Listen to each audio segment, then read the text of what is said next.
परमात्मा के दिए हुए जीवन से हमें जो मिला है उसको हर पल धन्यवाद कहें। खुशी का सबसे महत्वपूर्ण इंडिकेटर क्या है? वह चीज़ जो सटीक तरह से ये अनुमान लगाएगी कि आप अपने जीवन में प्रसन्नता का, खुशी का अनुभव कर सकते हैं या नहीं, और वह चीज़ है ग्रेटिट्यूड यानी कृतज्ञता की भावना। जब तक हम में जीवन से मिली सौगातों के प्रति धन्यवाद का भाव नहीं आएगा, हम कभी खुश नहीं हो सकेंगे। ग्रेटिट्यूड उन चीज़ों को पर्याप्त या उससे भी बढ़कर बना देता है जो जीवन में हमें पहले से ही मिली हुई थी, पर जिनके प्रति हम उदासीन रवैया अपनाए हुए थे। इसमें हमें इन चीज़ों को हमें नकारने के बजाय स्वीकार करने का भाव आ जाता है। हमें चीज़ें अव्यवस्थित नज़र नहीं आती बल्कि व्यवस्थित नज़र आने लगती हैं, और हमारे जो कन्फ्यूज़न हैं वो उनकी जगह स्पष्टता आ जाती है। कृतज्ञता कुंजी है।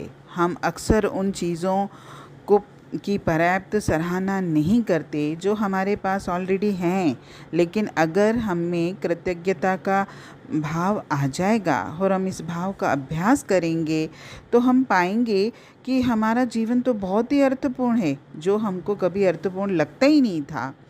हमारा अतीत अच्छा लगने लगता है, हमारे वर्तमान में शांति चली आती है और भविष्य के लिए हमारी सारी दृष्टि साफ हो जाती है, कोई चिंता नहीं होता। ग्रेटिट्यूड जीवन की संपूर्णता को अनलॉक करने की टेक्निक है। कभी इसको ज़रूर आजमा कर देखना आप। जो हम होना चाहते हैं, हम जो हैं उससे हम भयभीत नहीं होते हैं। हम भयभीत होते हैं उससे जो हमें लगता है कि हम नहीं हैं, पर हम वैसा बनना चाहते हैं। अपना एक बेहतर वर्जन बनाने के लिए हमें तमाम कोशिशें करते हैं, लेकिन अगर गौर से देखा जाए तो हम पाएंगे कि हम हमेशा अपने आप को दूसरों की आँखों से देखते हैं और दूसरों की आँखों में ही स्वयं को मूल्यवान और अच्छा बनाने की कोशिशों में लगे रहते हैं, जबकि ये सही नहीं है। हमने कभी भी अपने अंतर की आवाज़ को नहीं सुना और अपने अंतर मन को समृद्ध बनाने का प्रयास नहीं किया।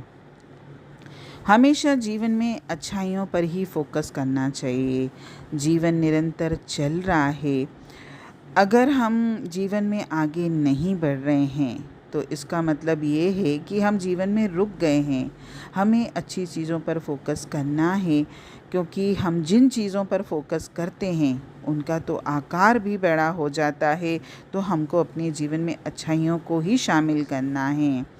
जब भी हमको लगता है कि हमारा जीवन अब परफेक्ट है, तभी वो बदल जाता है, क्योंकि पल पल हमारा जीवन बदल रहा है और परिवर्तन प्रकृति का नियम भी है। इसलिए अब हमारे पास दो ऑप्शन हैं। या तो हम अपने भूतकाल की, अतीत की यादों से लौटकर आगे कदम बढ़ाएं और जीवन में आगे बढ़ें, नहीं तो फिर उन्हीं चीज़ों में बैठे रहें। और जीवन तो आगे बढ़ने से ही सफल राह पर चलेगा और हमें अपने जीवन में भी शांति का अनुभव होगा।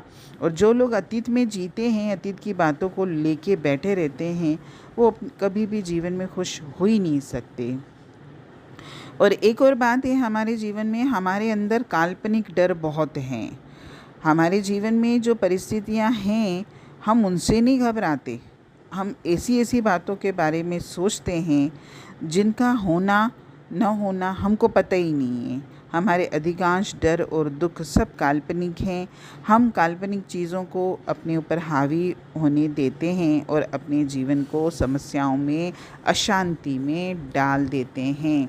जीवन में विपरीत हालातों में भी अवसर छुपे होते हैं। बस ये है कि मैं उन अवसरों को पहचानना सीखूं। समस्या बड़ी नहीं होती, समस्या को हम बड़ा बना देते हैं। हमारा दिमाग जो है राई का पहाड़ बना देता है। जरा सी प्रतिकूलता अगर हमारे जीवन में आती है तो हम ऐसे गिर जाते हैं कि बस मुझसे बड़ा दुखी और परेशान व्यक्ति इस संसार में कोई नहीं है। जबकि कहते हैं कि tough times do not last but tough people do, यानी कठिन समय कब नहीं टिकता, वो बदल जाता है, लेकिन मजबूत लोग हमेशा टिकते हैं। जब तूफान चलने लगता है तो चील कभी नहीं डरता। वास्तव में वह एक ऊंचे स्थान पर उड़ता है और हवा के चलने की प्रतीक्षा करता है। जब तूफान आता है तो चील अपने पंख फैलाता है और हवा के झोंकों का उपयोग करके आकाश में ऊंचा और ऊंचा उठता जाता है। वह तूफान से भागता नहीं है, बल्कि तूफान को अपने फ़ायदे के लिए उपयोग करता है और उससे भी ऊपर उठकर उड़ान भरता है। हमको भी जीवन में यही करना है। परमात्मा ने हमको इतना सुंदर मनुष्य जन्म दिया है, इतनी सुंदर प्रकृति दी है, प्रकृति में भरपूर हमको साधन और अवसर दिए हैं, तो हम अपने जीवन को बेहतर से बेहतर बनाएं। हरि ओम।